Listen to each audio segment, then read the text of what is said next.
Halo guys, sekarang kita sedang melakukan observasi di Bait Al-Quran TMI Jakarta.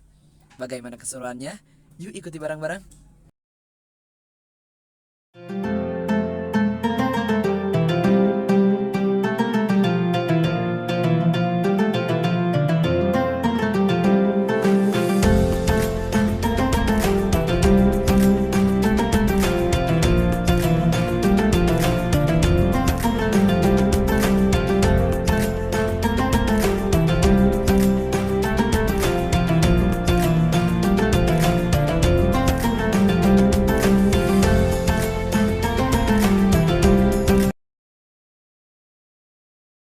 Sebagaimana yang telah kita ketahui bahwa surat yang pertama kali turun adalah surat Al-Alaq ayat 1-5. Nah, itulah surat yang pertama kali diturunkan oleh Allah Subhanahu wa taala pada bulan Ramadan, bertepatan dengan 10 Agustus tahun 610 Masehi di usia Nabi Muhammad SAW yang ke-40 tahun. Tercatat itu sebagai awal dari masa kenabian beliau sekaligus awal turunnya Al-Quran. Nah, kemudian Al-Quran diturunkan secara berangsur-angsur selama 23 tahun, di mana diturunkan 13 tahun di Mekah dan 10 tahun di Madinah. Selanjutnya ada penulisan mushaf di masa Nabi Muhammad SAW pada tahun 610 Masehi sampai 632 Masehi.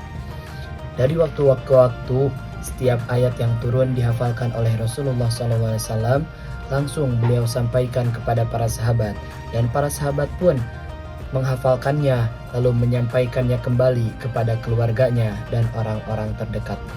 Begitu seterusnya.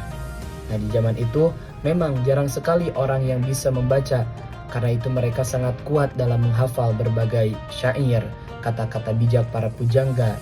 Itu mereka sudah tertutur dari mulut ke mulut dan mereka menghafalkannya di kepala.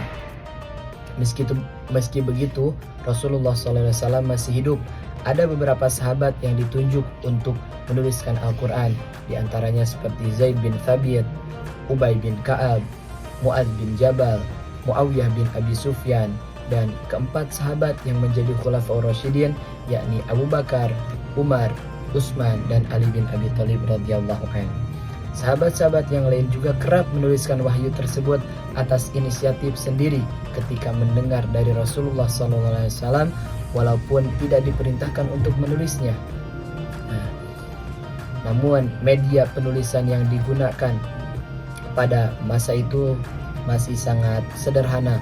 Di antaranya para sahabat menuliskan wahyu di atas pelepah kurma, di lempengan batu, di kulit binatang, dan yang lainnya.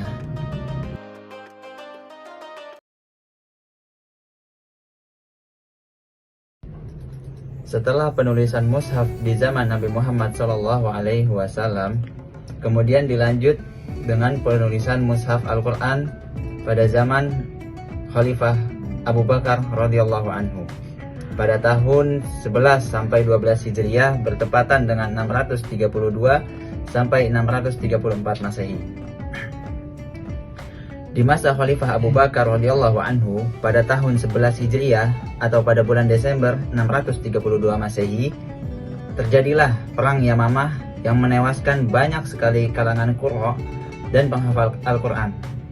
Karena itu, banyak sahabat yang merasa khawatir akan habisnya generasi terbaik pada masa itu. Maka, atas usulan Umar bin Khattab, Khalifah Abu Bakar lalu memerintahkan Zaid bin Sabit untuk membuat sebuah tim pengumpulan tulisan-tulisan dan hafalan Al-Quran yang tersebar di banyak sahabat agar tidak hilang. Setelah tim menghasilkan satu mushaf kumpulan Al-Quran, Khalifah Abu Bakar radhiyallahu anhu menyimpan hingga wafatnya. Lalu, mushaf tersebut berpindah ke tangan khalifah penerusnya, yaitu Umar bin Khattab radhiyallahu anhu. Selanjutnya, mushaf disimpan oleh putri Umar, Hafsah, yang juga merupakan istri Nabi Muhammad SAW.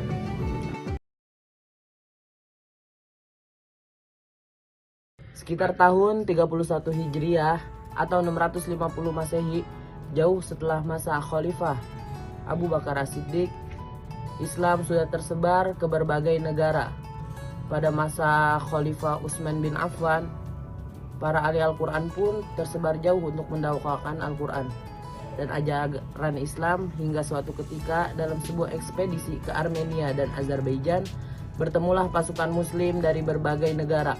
Mereka berselisih paham tentang bacaan atau qiraat Al-Quran. Penduduk Syam membaca Al-Quran mengikuti bacaan Ubay bin Ka'ab, sedangkan penduduk Kufah mengikuti bacaan Abdullah bin Mas'ud, dan penduduk Basrah memegang teguh qiraat yang mereka terima dari Abu Musa al-Asy'ari. Perbedaan bacaan atau qiraat ini menimbulkan perselisihan di antara mereka. Atas kejadian ini, Hudzaifah ibnu al-Yaman lalu melaporkan kepada sang Khalifah Utsman bin Affan. Maka atas pertujuan Ali bin Abi Thalib radhiyallahu an, Khalifah Utsman bin Affan pun mengambil kebijakan untuk membentuk tim panitia pengumpulan dan penulisan ulang mushaf Al-Quran yang diketahui oleh sahabat Zaid bin Sabit, sang pencatat wahyu pada masa Nabi Muhammad SAW. Para anggota tim pun bekerja keras menulis beberapa mushaf dengan acuan utama Suhuf Abu Bakar yang ada di tangan Hafsah binti Umar, istri Nabi Muhammad SAW. Dengan mengakomodir berbagai qiraat yang pernah diajarkan oleh Rasulullah SAW, Utsman bin Affan berpesan, jika terjadi perbedaan di antara anggota tim, maka dikembalikan kepada lisan suku Quraisy di mana Al-Quran diturunkan. Setelah mushaf itu selesai dikerjakan, Utsman lalu mengirimkan mushaf-mushaf tersebut ke beberapa pusat kekuasaan Islam, disertai dengan ahli qiraat masing-masing, yakni Mekah dengan Abdullah ibnu Sa'ib, Basrah dengan Amir bin Abdul Qais, Kufah dengan Abdurrahman bin Habib As-Sulami, Syam dengan Al-Mughirah bin Abi Sihab, Madinah dengan Zaid bin Sabit, dan satu dokumen yang disimpan oleh Utsman sendiri yang disebut dengan Mushaf Al-Imam. Salinan mushaf-mushaf inilah yang kemudian dikenal dengan sebutan Masahif Utsmani, sebagaimana yang kita baca saat ini dengan berbagai riwayat bacaan.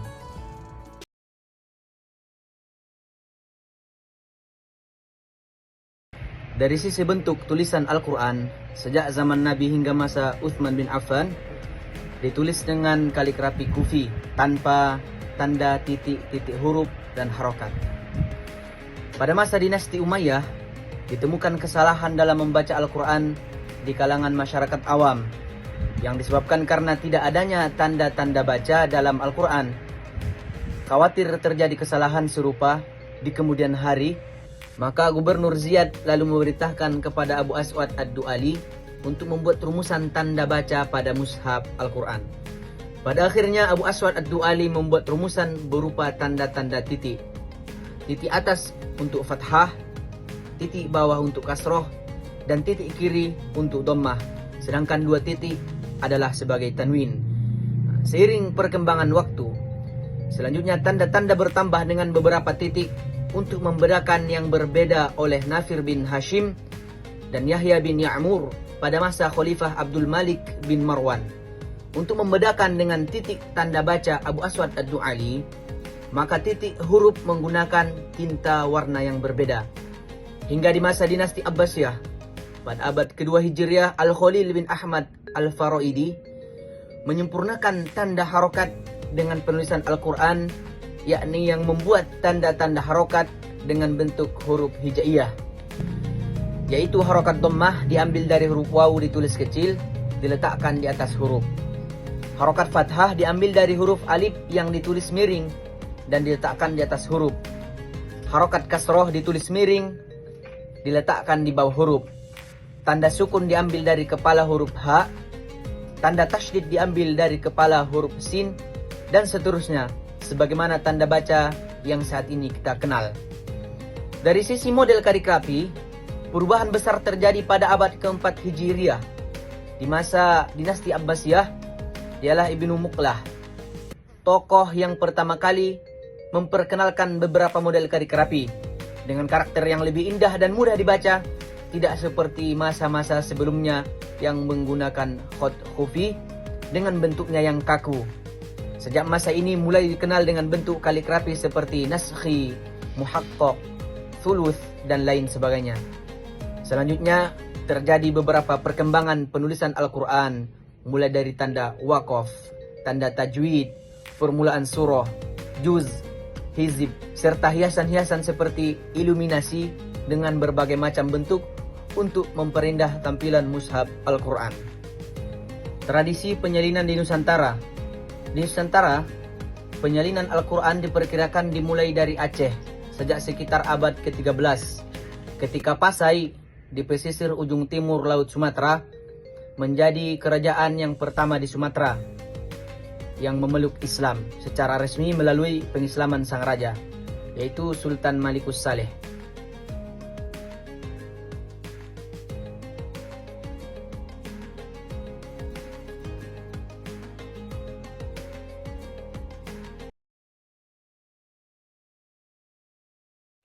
Pada abad ke-17, meskipun diduga kuat Al-Quran sudah disalin sebelum abad ke-17, namun dari beberapa mushaf kuno yang ada hingga saat ini berasal dari awal abad ke-17. Mushaf-mushaf sebelum abad ke-17 diperkirakan sudah rusak dimakan usia. Iklim tropis dan tingkat kelembapan udara yang tinggi Nusantara menyebabkan mushaf-mushaf tersebut lebih cepat lapuk dan rusak.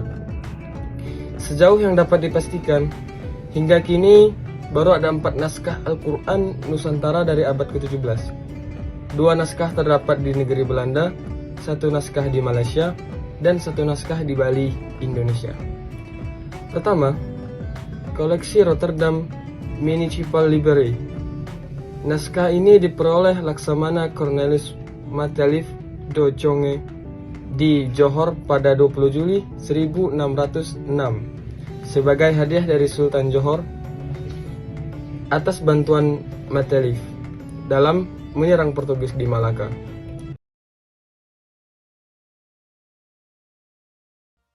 Tradisi penyalinan mushaf Al-Quran di Nusantara memiliki sejarah panjang yang dimulai sejak abad ke-13 di Aceh, bersamaan dengan penyebaran Islam.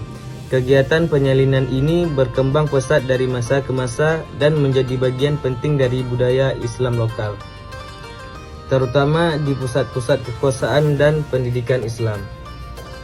Abad ke-17 mencatat mushaf tertua yang masih ada, meskipun diperkirakan mushaf lebih awal telah rusak karena iklim tropis, dan abad ke-18 menunjukkan peningkatan aktivitas penyalinan di berbagai kesultanan, terutama yang dipengaruhi tradisi Bugis. Pada abad ke-19 menjadi puncak persebaran penyalinan mushaf secara luas di seluruh wilayah Nusantara. Di masa ini juga mulai diperkenalkan teknik cetak litografi, mengawali transisi dari penyalinan manual ke pencetakan modern.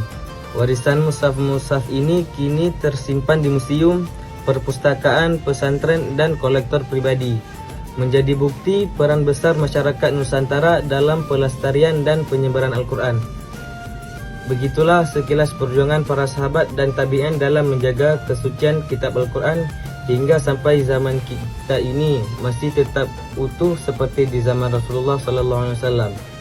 Hal itu sesuai dengan janji Allah dalam firman-Nya, A'udzu billahi minasyaitonir rajim.